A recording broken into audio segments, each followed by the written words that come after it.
అరే కృష్ణ, ప్రయాణం ఎలా జరిగిందిరా? నోరు మూసుకొని వెళ్ళరా, తర్వాత చెప్తాను. వెళ్ళు వెళ్ళు.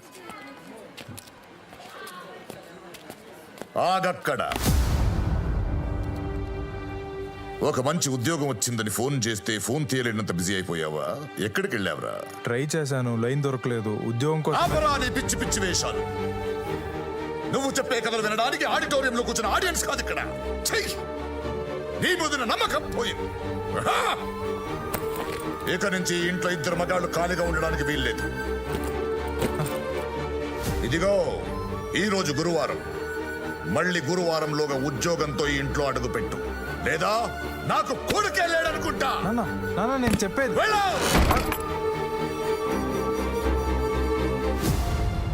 ఎలా ఉంది నా పర్ఫార్మెన్స్? నా నటన చూసి చాలా రోజులైందన్నావుగా, ఇప్పుడు ఓకేనా? ఓకే గాని ఇప్పుడు ఎవరు అడిగారు మీ ఆస్కర్ పర్ఫార్మెన్స్? పాపం అది నిజం అనుకుని వాడు వెళ్ళిపోతున్నాడు. పిలవండి. ఒరేయ్! ఒరేయ్ కృష్ణ, రే, రే, రే, రే, రే, ఆగు.